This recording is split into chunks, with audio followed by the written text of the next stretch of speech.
Hey everyone, Peter Zeihan here, coming to you from Colorado. Today I wanted to answer a couple of questions that folks had, namely why I'm so confident that deglobalization is past the point of return. The idea is that if the United States has benefited from globalization for so long, why, even if it was in danger, wouldn't the US just kind of double down? Three things. First, you got to look at why the United States did this in the first place. Globalization was never about the economics for the United States, or at least not about the economics in a traditional sense. The United States had the world's largest economy long before World War II. And with the war, we found all of our potential rivals, cooperation nations, friends, allies, enemies, everybody put together had an economy that was about the same size as the United States. And economic growth was hard to come by. Economic security was impossible. And a big part of what led to that was competition over resources, over lands, over security, basically all of the things that have colored human history since the beginning. So Americans came to the conclusion that when they were facing down Stalin in the middle of Europe, that there was no way that Americans would be able to economically, politically support the kind of conflict where the Soviets were right there and we were an ocean away, especially when we'd be fighting on the territory of countries that had been absolutely devastated. So the solution was to bribe everybody, to use our navy to patrol the global oceans so that any one of our allies could go anywhere at any time and interact with any other player, access any material, and especially access the American market, which was really the only one of size to survive the war. Catch was that you had to let the Americans write your security policy. And so never forget that from the very beginning, the very concept of globalization for the United States was never about economics or trade. It was about security. We pay you to be on our side. And that worked. And after 45 years, the Cold War ended because the Soviet system could not compete, because the Americans not only held the security upper hand, but it created this alliance of economies that were massively larger. Because by the time we got to the 1980s, Korea, which had been the world's fifth poorest country in per capita terms, actually surpassed that of the Soviet Union. So there was just no long-term competition to be had. Now, that was 35 years ago. And since then, the world has changed. We've entered into a hyper-globalization era where any number of other players have come into the global system, participated under the rules the US set up. And this means it's not just the West and it's not just the Asian protectorates, but it's Southeast Asia, Brazil, it's India, it's Russia itself, and of course China. We're no longer in a world where the US economy is as large as everybody else put together. Based on how you do the math, the rest of the world combined is 3 or 4 times the size of the United States. So doing an indirect economic subsidization,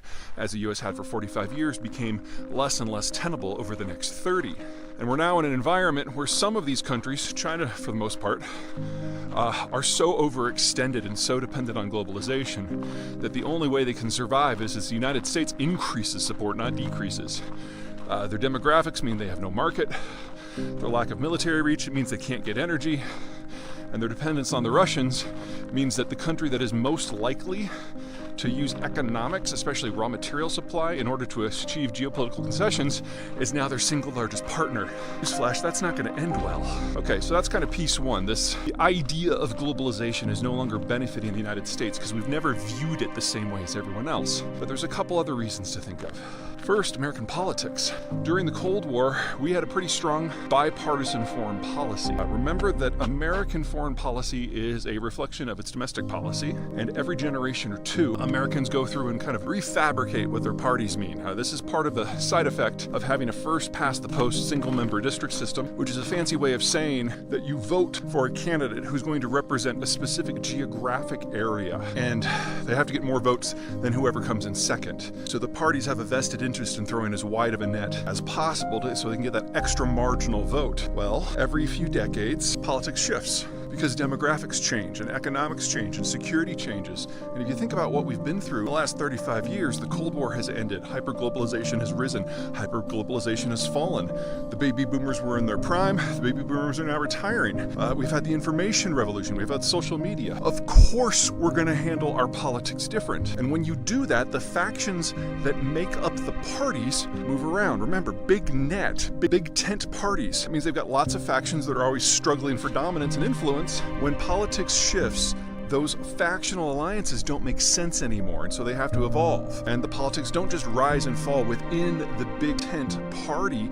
they fall out, they shift sides. If you look at what has happened so far, none of it supports globalization. So, for example, unions have largely fallen out of the Democratic coalition. The Trump coalition was fairly successful at drawing them out. They are very anti-free trade. The Trump administration also kicked the business community and the national security conservatives out of the Republican coalition. Those were the two factions, for economic and security reasons, that were most in favor of globalization. And so now we've got the Biden administration and a Trump-led Republican coalition that is basically having a tug of war for the unions. So it's just like we can't have a conversation about immigration in the United States because the unions don't want to have it.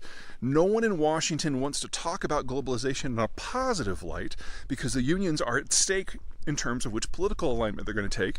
And the two groups that used to like globalization, national security and business conservatives, they're not even part of the room anymore. But probably the biggest reason is the third one, and that's demographics. When you urbanize and industrialize, and for most of the world they didn't start that in earnest until 1945, or in the case of the developing world until 1992, you move off the farm, you move into the town, and instead of working on a subsistence agricultural system, you now are getting a services, a manufacturing, or an industrial job. And that means you are living in condos or single-family homes or townhomes that are crammed together. And in that sort of environment, kids go from being free labor to just being expensive headaches. You have fewer of them. Well, for the rich world, these transitions started 75 years ago.